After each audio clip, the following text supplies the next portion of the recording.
So we had talked about the octet rule, getting everybody 8 electrons around them. Today we're going to see that it's possible for an atom to not follow the octet rule yet still make for a stable molecule.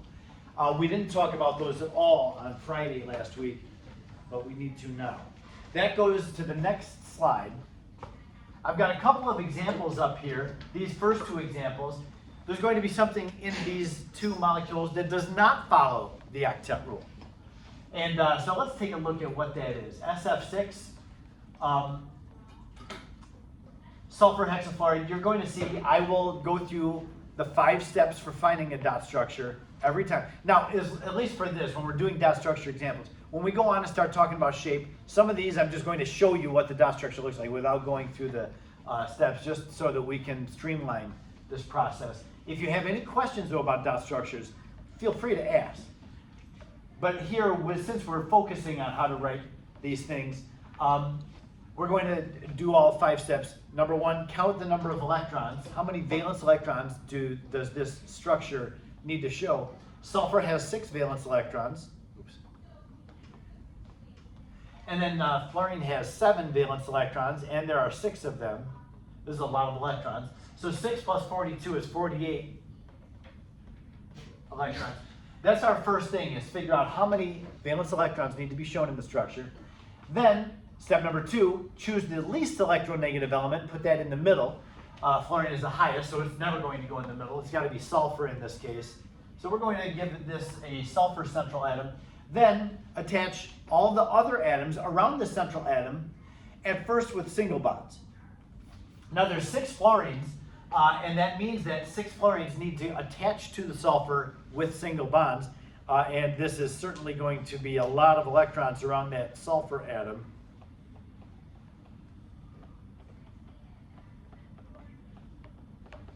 And there it is. The sulfur, and this is correct, even though the sulfur has more than 8 electrons attached to it, the octet rule says atoms are most stable when they have 8 valence electrons. Well, sulfur has exceeded that, but there is no other way to get everybody with 8 valence electrons around them other than to just add them all to the sulfur. Now, why is it that sulfur can exist like this? How can sulfur, which is a normal main group element, which is more stable when it has 8 electrons around it, how can it get 12 electrons? It's got 6 pairs of electrons attached to it. That's 12 electrons. Well, here's why this can happen. I've got a side note. I'm not going to write in gold. Elements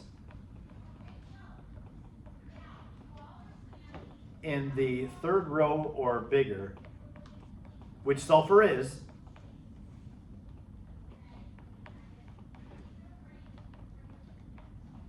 can accommodate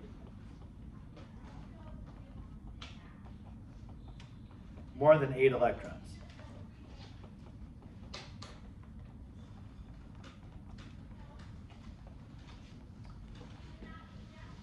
So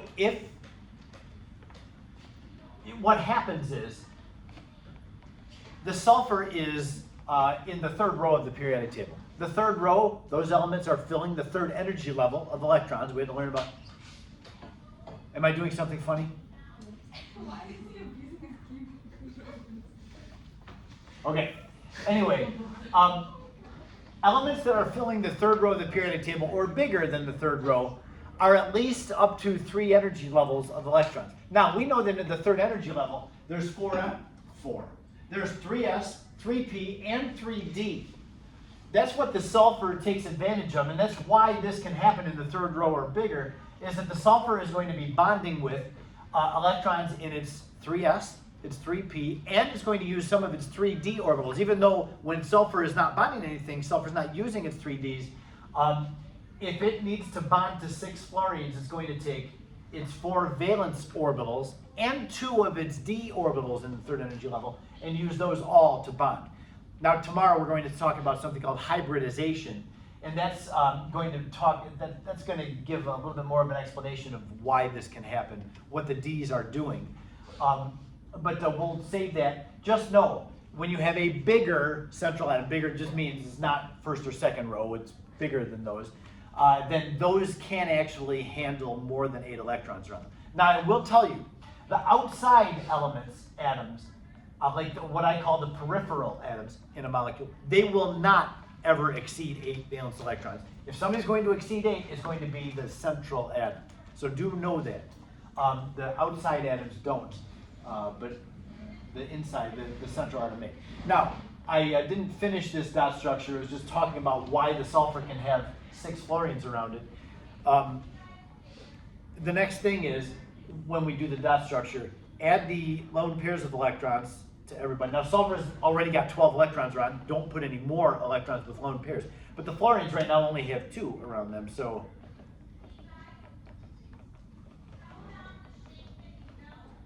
doing all these. Now, I'm not going to count them up. It's obnoxious. When you have almost 50 electrons around it, just recognize each fluorine has 8 electrons around it, and they're all single bonded. And there are 6 of them, so 8 times 6 is 48 electrons. So they're all there. It's showing 48 electrons, and that's correct for the dot structure of SF6. This is a stable molecule. It exists. The next one is weird. It's got a noble gas as part of a compound. And we're asked to write the dot structure for a noble gas compound. Didn't think the noble gases produced compounds. Well, normally they don't. I believe these are non-spontaneously made. All compounds with noble gases, like I write it as XEF2, and so it looks like, okay, it could be, a normal compound. However, I believe making this has a positive delta G, if you understand what I'm saying. That means this is not a terribly stable molecule, but it exists. You don't find this naturally, because xenon naturally would tend to not bond to anything. However, they can be made to bond to things, and so this is a legitimate compound. So let's take a look. I'll use a different color so they don't run together. XEF2, doing the dot structure for that. Xe comes into this thing already with 8 valence electrons, and therefore it really is not that interested in making a compound. Fluorine comes in with 7 valence electrons. There's 2 of them. So 8 plus 14 is 22 electrons. XEF2. So put the least electronegative element in the middle. Again, it's not going to be the fluorine. It's going to be the xenon. So put 2 fluorines on with single bonds. That was step 3. Step 4 is add lone pairs to get everybody 8 valence electrons around them. And the last step is to just go ahead and count up how many electrons are shown. Starting on the left, 2, 4, 6, 8, 10, 12, 14, 16, 18, 20. 20 electrons are shown with all of them having an octet of electrons. But when we look at the total number, xenon and 2 fluorines bring into the molecule 22 valence electrons. So that means my dot structure has to show 22 electrons. Right now I'm only showing 20. 2 more electrons need to be added into this thing. So remember, when we need to get rid of electrons from our dot structure, we make double and triple bonds. But what about when we have to add more electrons? What we have to do, as I told you up here, only allow the central atom to violate the octet rule, not the peripheral atom. So don't just add another lone pair on one of the fluorines. However, the xenon's a big element. It's in the 5th row of the periodic table. It's big. It can definitely accommodate more than 8 electrons around it. So we have to add 2 more electrons, put them on the xenon, and I'm going to warn you, this looks dumb. You're going to look at this and say, well, that's dumb. Yes, it looks dumb. But another pair of electrons on the Xe, there it is. I know how it looks. So we're used to this. 8 electrons. 8 electrons. 8 electrons. That's what we're used to. But it is possible in chemistry, when you have a big enough central atom, it can expand its valence shell and accommodate more than 8 electrons around. There it is. So the Xe has 2 bonded atoms, 3 lone pairs of electrons around. Just go ahead and squeeze another pair in around the Xe somewhere. And that's correct. That's got 22 electrons. They're shown. The fluorines are following the octet rule, which they should, and the Xe is violating the octet rule, but it exists. Okay? So be aware that this one, you'll see other examples this hour of the central atom having more than 8 electrons, and so we have to start talking about shapes. So by the end, we'll be able not only to write the dot structure of this compound, we'll give its shape as well. Okay, now I actually chose an easy one to put last in this set, the NO3 -1 ion. We had talked about polyatomic ions on Friday and said, hey, with the ClO4 -1, remember the -1 means that the structure has gained another electron. So when we're counting up the number of electrons, we have to count the chlorine, the 4 oxygens, and the extra 1 electron because it has an ion charge. So go ahead and put that extra 1 in there, just in the total count. We can't tell from looking at the dot structure where the extra 1 is. We just know that it's in there somewhere. And then when we finish off the dot structure of a polyatomic ion, we put the brackets around it like that, just to indicate. So when you look at this thing, all you got to do is look at these and say, oh, neutral, neutral, and then that's obviously a polyatomic ion. These are both neutral. They don't have the brackets around them. This one is going to. Would you take a moment, do the dot structure for NO3 -1?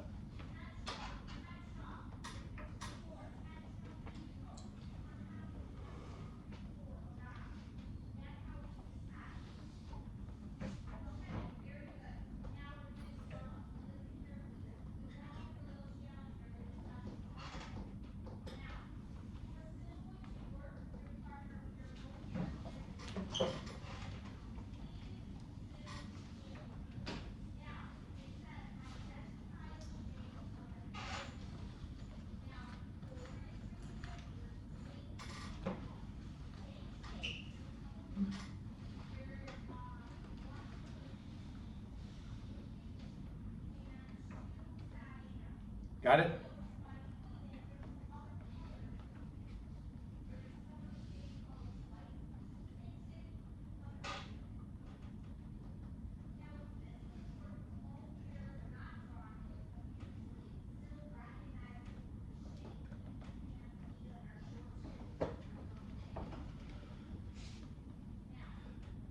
Do you have a double bond in your structure? One double bond? Should have one double bond.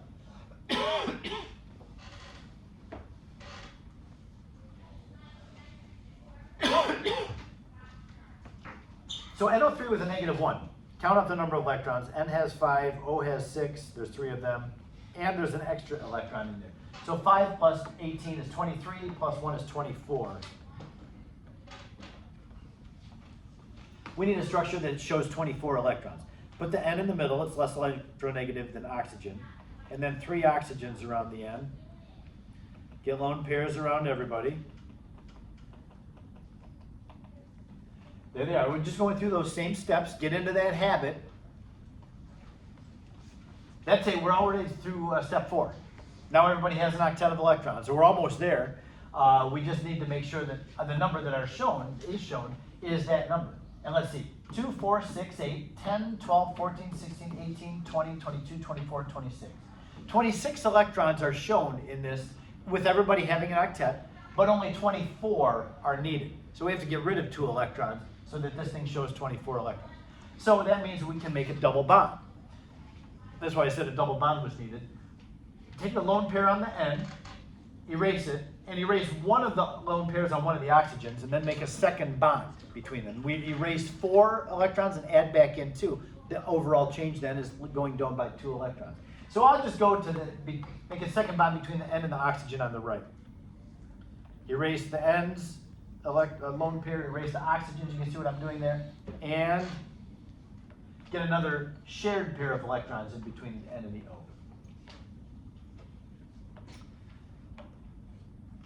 This is going to finish off the dot structure for the nitrate ion. I mentioned a double bond, there it is. And since it's an ion, remember, we'll do that. Get the brackets around, indicate what its charge is on the outside. Okay, now I want to park on the nitrate ion just for a moment because something happens with the nitrate ion that didn't happen up here. The fact that there's a lone pair. You know how, I think maybe we haven't talked about this. A single bond, a shared pair of electrons, is going to hold the nitrogen and the oxygen together. we all understand what a bond does. It keeps the oxygen from floating away. Nitrogen now has it in its grip because they're sharing a pair of electrons. When you have two pairs of electrons being shared, like in this double bond, the second pair of electrons brings the oxygen and nitrogen closer to each other. So the more bonds two atoms have between them, the closer the atoms are to each other. Would you believe that is true? Like a triple bond would be shorter than a single bond. A double bond would be shorter than a single bond as well. The more shared pair of electrons, the closer those atoms are brought into each other. I feel like we've talked about that before. When did we talk about that? Like I think on a reading quiz, I said like a double bond is blank than a single bond. And you had to write. Yeah, we did. When did we do that? That was after first one. I know. I don't remember what the topic was. But we did that. Anyway, so yeah, single bonds are the longest bonds, and then double bonds are shorter bonds. There's a reason I'm bringing that up now. When this molecule, when this ion, the structure is analyzed, we would expect one of the oxygens to take more energy to break than the other two. Yes, double bond should be a stronger bond. It is a stronger bond, and it takes more energy to break it. However, when this structure is analyzed, when nitrate is analyzed, it is not found that one of the bonds is harder to break than the other two. It's found that all three take the same amount of energy to break. How can that be? If one is double and the other two are single, how can they all take the same amount of energy to break? Well, it turns out, more specifically than just taking more energy to break, what they find is that breaking all three of the bonds takes the same amount of energy. It is a little bit more energy than a single bond and less energy than a double bond. So they're all the same, but they're not single, they're not double, they're somewhere in between single and double strength. Now here's the explanation that chemists will give for it. The explanation is known as resonance. Resonance is a term that's used in physics as well. A lot of times sound waves are, they will go through this experience of resonance. It has to do like if you're producing a sound that's in a tube and the interference of waves will do something called resonance. I don't remember what it is. Some of you may be taking physics and know what resonance is in physics. It is a thing. But in chemistry, the term resonance refers to structures that have more than one place that a double bond can go. I want you to notice, in the nitrate ion, there's 3 oxygens. One of the oxygens is shown with a double bond, the other 2 are shown with single bonds. But that double bond could just as likely be on the other oxygens. So the nitrogen could be making the double bond to the oxygen on the right, or it can make the double bond to the one on top, or it can make a double bond to the oxygen on the left. If it's analyzed and found that all 3 of the bonds have the same energy, what is proposed is that rather than the nitrate ion like flipping between these 3 possible structures, the nitrate ion is actually the average of the 3 structures. It's putting all 3 structures together at the same time. So rather than a double bond and 2 single bonds, the average would be each bond is 1 1/3 bonds. Each bond is 1.33 bonds. So that makes it stronger than a single bond, but weaker than a double bond. And all 3 are the same energy. So that's what it says down here. Instead of flipping between a double and 2 singles, it's like all 3 of them are 1 1/3 bonds. And so that gives rise to a concept we call in chemistry bond order. Bond order has to do with when you have a multiple bond that could be in more than one place, like this, and you have a double bond that could be in 3 different places. I'll just go to the next slide and give the definition. The bond order would be defined as the number of bonds that are shared between atoms, the number of bonds divided by the number of bonded atoms. So like in the case of the nitrate ion, there are 4 bonds shared among 3 oxygen atoms. So that's where I get 1 1/3 bonds. So we represent resonance by showing all the possible locations of the double bond and just connecting them with double-sided arrows. It's like, okay, so this really is, the average of those three is the actual structure of the nitrate ion. That's why we find that they all have the same bond energy, because it's not a double and two singles. They're all 1 1/3 bond. The next slide, where I gave the definition of bond order, that asks us to do the Lewis structure of the NO2, the nitrite ion. The nitrite ion is a simpler one. It's got just 2 oxygens on it. Now this is still obeying the octet rule. The dot structure is not done improperly. The dot structure is correct. It's just that a double bond is on one of the oxygens, but not the other one. So it is just as likely that the double bond could be on the nitrogen, between the nitrogen and the oxygen on the left.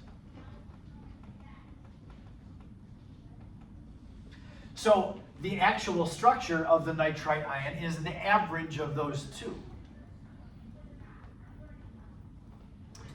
And therefore, there's 3 bonds distributed between 2 oxygens. 3 divided by 2 is 1.5. The bond order in the nitrite ion is 1.5. So the left oxygen is bonded with 1.5 bonds, and the right oxygen is bonded with 1.5 bond. That's what the bond order means. All right, that's resonance. So when we do dot structures, we do have to pay attention. Okay, if you have a central atom and there's more than one place that a double bond can go, then you get into resonance. Yes? What's the difference between that and something like a chlorate? Chlorate ion doesn't have a double bond. Or are you looking at formal charges? The chlorate ion structure doesn't have a double bond. No. Well, considering the formal charge, it does. We haven't gotten to formal charge. You're not going to be asked to analyze formal charges and provide resonance structures. That's beyond what we'll do here. But yeah, you would have resonance. Like, let's see, the chlorine's going to have 2 double bonds on that one, right? 2 of the oxygens are double bonded? Or all 3? Chlorate ion. Or is it? This isn't chlorate ion.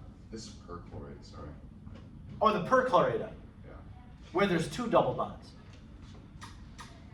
Or 3. Which one's CL4? Ronan, ask the right question. Yeah, so this is going to need 3. Okay, now we haven't talked about formal charges yet. This is actually the correct, proper dot structure. Looks crazy with all those bonds on the chlorine. Oh, and we would have to erase some of our lone pairs on the oxygens. Yeah, this is correct. This is the dot structure of the chlorate ion. So the bond order on this would be 7 divided by 4. So each of these is 1 3/4 bonds. That's what it would be. The bond order is 1 3/4. 7 bonds divided by 4 oxygens. Okay.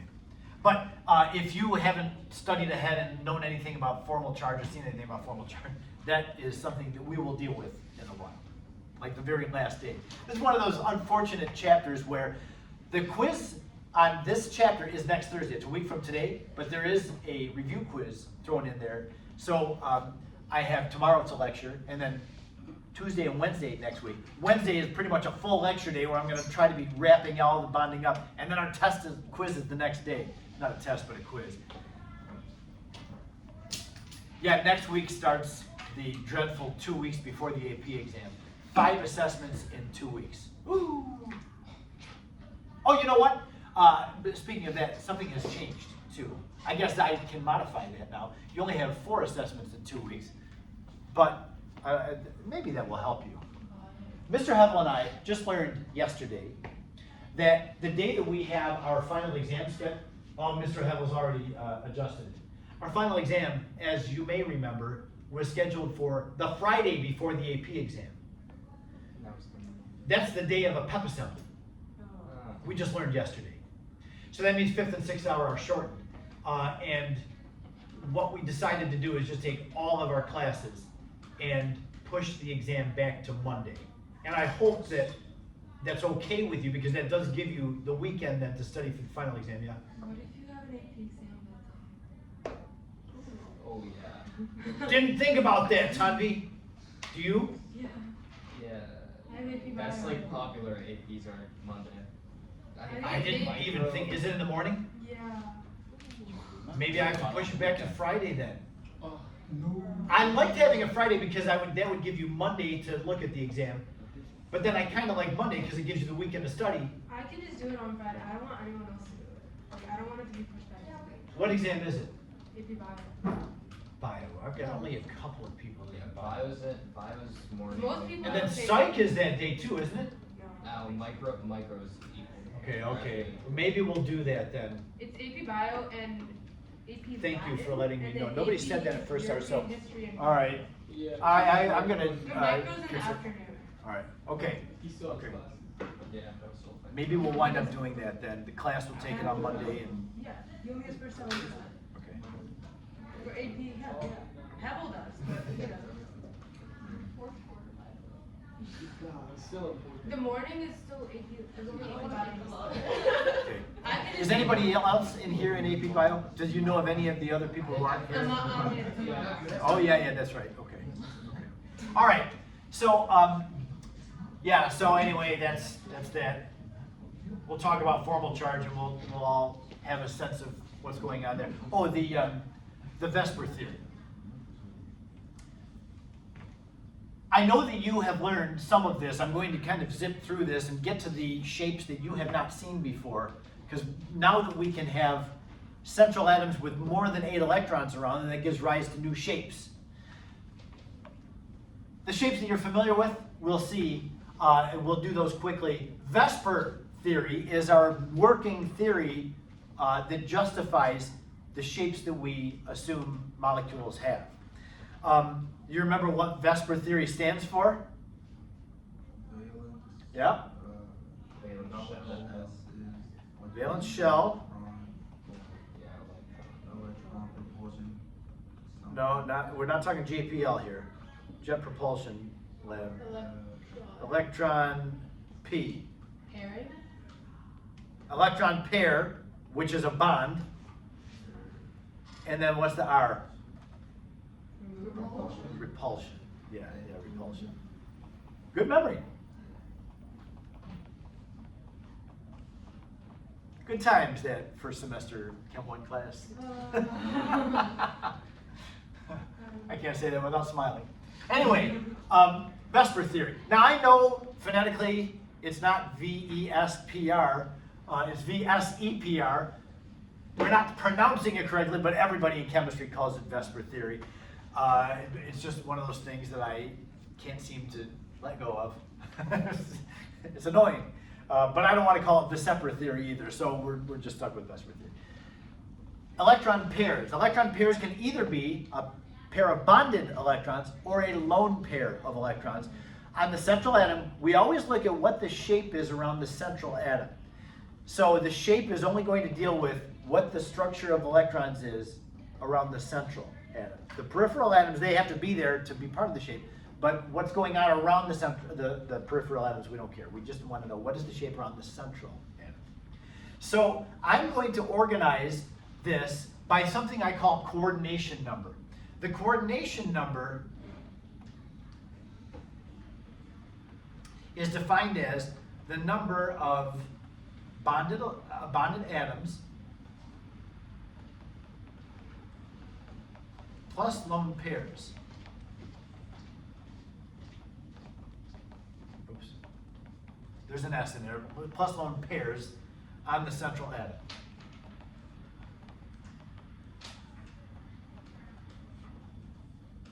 Coordination number is the number of bonded atoms plus lone pairs on the central atom.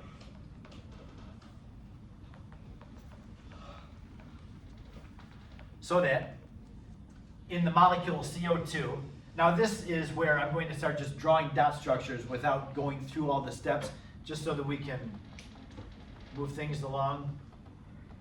We actually already did CO2's dot structure back on Friday. So yeah, CO2 has a coordination number of 2 because CO2 has 2 bonded atoms. The carbon does. It's got 2 atoms bonded on it. It doesn't matter that there's 4 bonds. We're not counting how many bonds, we're counting how many bonded atoms and how many lone pairs are on the central atom. The carbon doesn't have any lone pairs on it. I know the oxygens do. We don't care about lone pairs on the peripheral atoms. We care about what's going on around the central atom. So when the coordination number is 2, VSEPR theory says that the pairs of electrons that hold the oxygen to the carbon, they're going to spread out as far as they can get from each other. And when your coordination number is 2, that always is going to be a linear shape. At 180 degrees, can't have any other angle and still be linear, obviously. So yeah, the linear shape is all the coordination number of 2's. That's very obvious when you only have 2 atoms bonded to something. They're going to spread out as far as they can. As long as there's no lone pairs that would also be there to repel the other pairs of electrons. All right, now when we get to the next coordination number, these are all familiar to you. When we have a coordination number of 3, like an H2CO,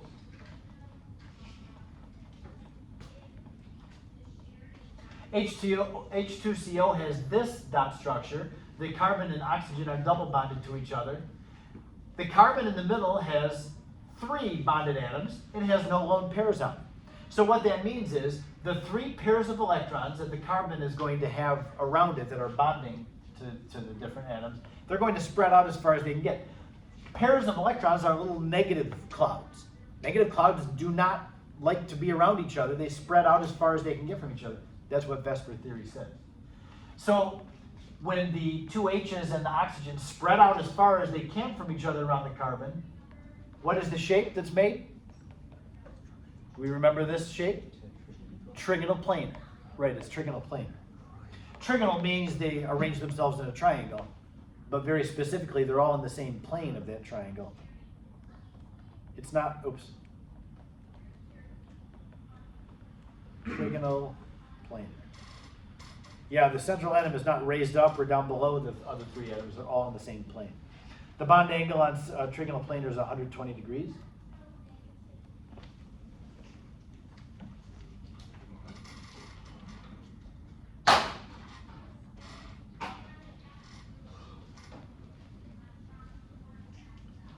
This would be an example of a trigonal planar molecule. You got your central atom. It doesn't necessarily have to be bigger than the peripheral atoms. It is in the, yeah, I guess it is in this case. The hydrogens are very small. But yeah, you got the 4 atoms all in the same plane. When we go to the next one, HNO, what happens in this one, the dot structure for HNO is going to have H connected to the N, which is double bonded to the oxygen. Oops. Yep, it does have the lone pair.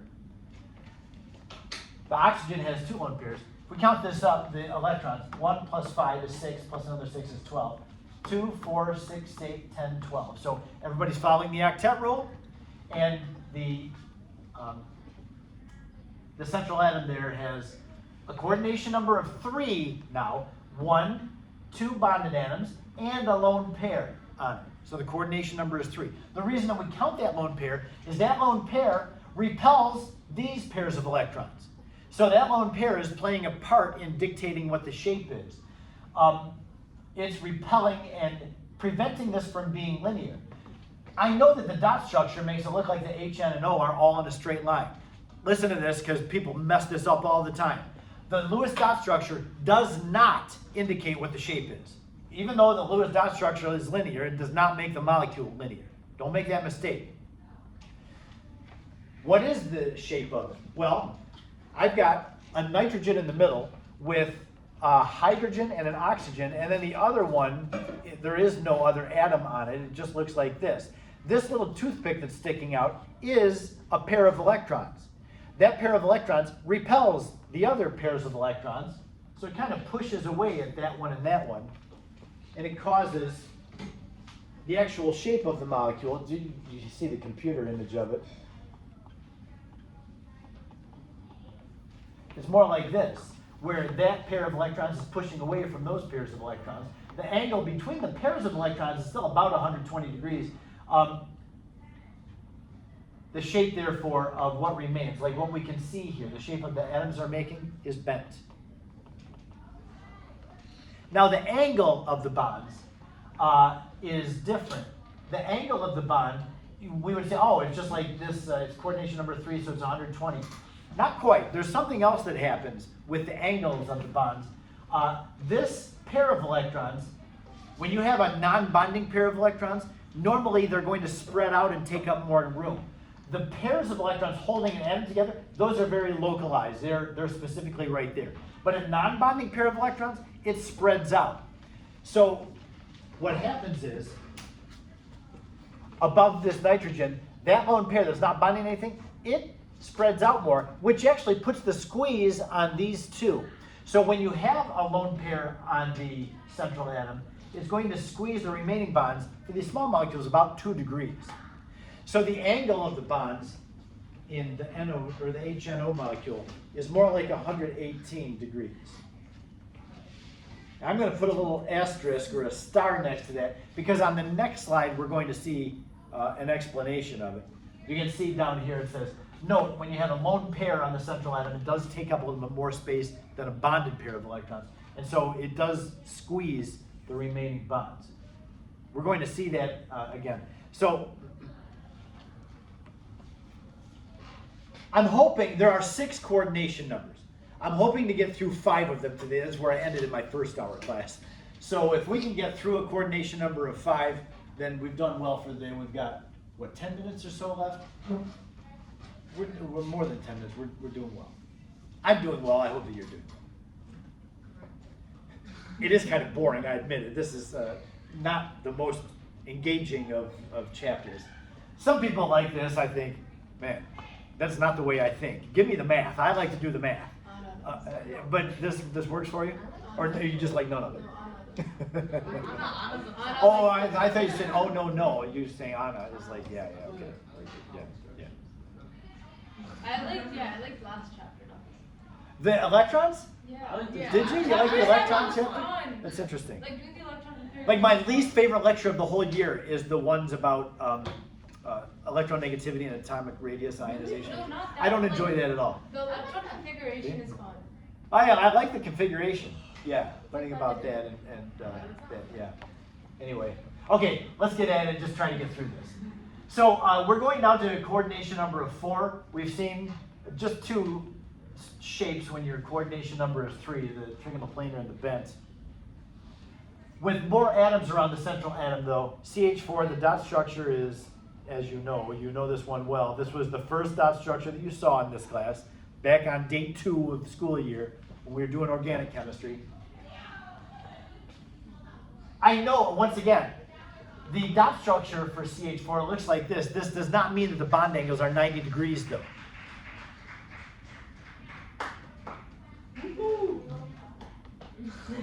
These pairs of electrons can spread out more than 90 degrees. 90 degrees would be limiting it to only 2 dimensions. It's a 3-dimensional molecule. It can expand to have volume. So yeah, the shape of it actually looks like this, which we're all familiar with. This is a tetrahedral shape.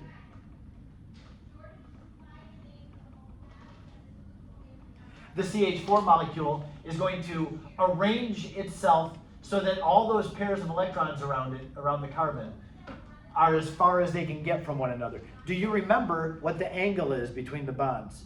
105. Not 105. 8. A little bit more 109? is 109.5. Yeah. Come on, You got that. Last year. 109.5. You do have to know. Now here's something I'm going to admit to you. I don't see why you have to learn bond angle. I don't know why that's relevant. Like, okay, when you have a lone pair, it puts a squeeze on, but who really cares? No. I don't see how, like for a, I know that this is an advanced class, but still this is like freshman level of college.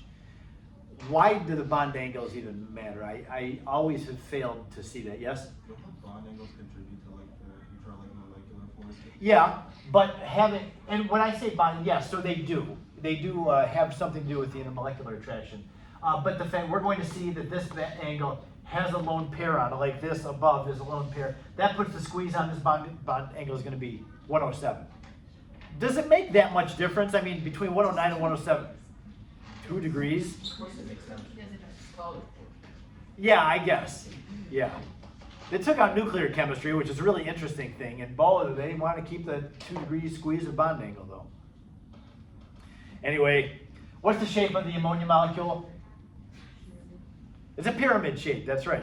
It's called a trigonal pyramid. Now, in here, I am going to qualify this pyramid shape and call it trigonal pyramid. We're going to see later on when we get to the coordination number of 6, there's actually a square pyramid. So we do need to distinguish between those two. I know in my first year chem class, I just say, oh, it's a pyramid shape. Where the central atom is up kind of above, is not in the same plane as the 3 peripheral atoms, and that's because of that repulsion. My dots are not very round dots. Gotta fix that. And yes, the presence of that lone pair spreads out, squeezes these other bonds together, and leaves them at about an angle of 107 degrees. I know I said 2 degrees and I just cut it by 2.5 degrees. Don't call for my being fired or whatever.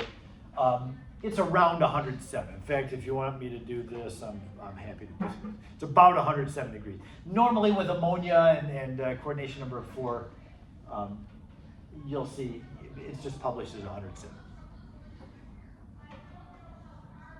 And so remember that about the presence of lone pairs. When we get now, we can take another atom off of the central atom and still have a shape, and that's this very well-known compound, water, where the oxygen in the middle has 2 lone pairs and 2 bonded atoms. We would say that its coordination number is 4, 2 bonded atoms, 2 lone pairs, it gives a coordination number of 4. So the orbitals are still spread out as a tetrahedral shape, but the shape of the molecule is just defined by where the atoms are. So the lone pairs contribute to the shape of it, but it's the lone pairs that are going to dictate what the angle is. What's the shape of the water molecule? Yeah? Bent. It's bent, right. That's the second bent we've seen. And we don't have to distinguish between these two. However, the angle is different between these two. Now, the fact that water has 2 lone pairs on it means that we're going to get extra squeezing because both those lone pairs are kind of spreading out. They don't belong to anybody else. So we would say that the bond angle of the water molecule, this is a very well-known angle in chemistry. Water molecule is assumed to be about 105 degrees. I think actually it's about 104.5, so it's more of a 2.5 degree squeeze. But we'll just call it 105 and move along with our lives. Okay?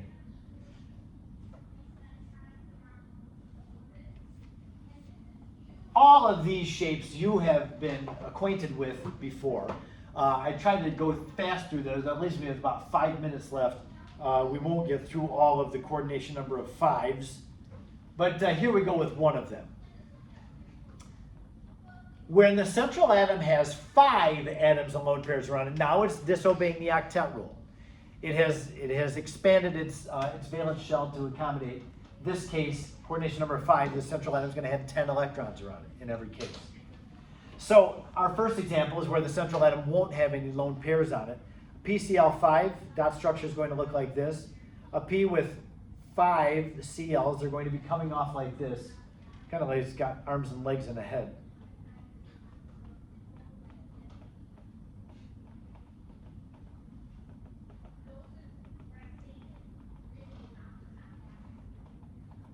Okay, so there they are. This thing's got 40 electrons in it. I'm not going to count them. This is how many it should have. 7 times 5 is 35, plus the 5 from phosphorus gives us 40 electrons. You can see the 40 electrons. They're all there. Phosphorus, though, bears 10 of them. So it's not following the octet rule. So how is that central atom now going to arrange 5 pairs of electrons around it and still be consistent with VSEPR theory? The 5 pairs of electrons are going to get as far apart from each other as they can. It doesn't make the shape of a little stick figure guy. My Lewis structure does. But what the actual shape is going to look like this. It's going to have the central atom, here's the phosphorus, with chlorines above and below, this angle is 120, sorry, it's not 120, 180 degrees. This is a linear part of the molecule. So you've got a one above and below, and then the other three are making a trigonal planar perpendicular to the first two bonds. Can you follow what I'm showing you? Linear, first two bonds. Perpendicular to that, we have three bonds 120 degrees from each other. Now, what is the shape of this molecule? What are you going to call this thing? Well, what we call it is we call it a trigonal. And the trigonal comes from the triangle shape in here, like that. There's our triangle. It's called a trigonal bipyramid. Because we have a pyramid above,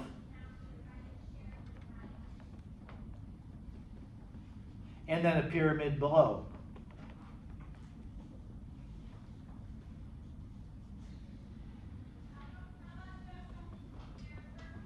So there's a pyramid up, right side up, and a pyramid upside down, all in that structure. I don't know if all my writing has made that probably more difficult to see, yeah? How about like non-organic like molecules? Like it's usually Say it one more time. No, I how didn't about catch like it. non-organic molecules? It's usually just like a central atom with like other atoms branching out of it, but like very big molecules. Like there's like polymers. Yeah, with organic, we're stringing carbons together, yeah. So this really is more focused on inorganic. Like other molecules like string up like that. Like, it's just- Carbon, because it can make 4 bonds, that's what, and it's very small, so you can kind of string carbons together and they'll exist like that. Other things like phosphorus by itself has a lone pair already, and it doesn't, I think because of the lone pair and the fact that it's making like a pyramid shape, it doesn't string together like the carbon atom is able to. So yeah, carbon's just got, everything seems to be going for carbon, a small size, and the fact that it's got 4 bonding sites that make carbon. And silicon can string together too, because it's in the same family as carbon. But after you get through silicon, then germaniums, tin, they're bigger atoms and you can't string them together. They're just too bulky. So yeah, the size makes a difference too. All right, now the bond angles, I'm going to erase everything that I cluttered this thing with. And I will just say the bond angles are, this angle is 90 degrees, the right angle, but this angle in here is 120. So those are we have 2 different bond angles.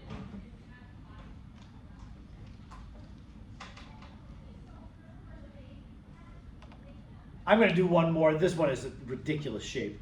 So let's just end with TeCl4. TeCl4, when you do the dot structure for it, you're going to get, 4 Cl's. I know where they're going to go, just all the way around. But then when you count the electrons, oh no, there's another pair of electrons needed. So we have to fit another pair of electrons into this beautiful dot structure just to make it look dumb. There it is.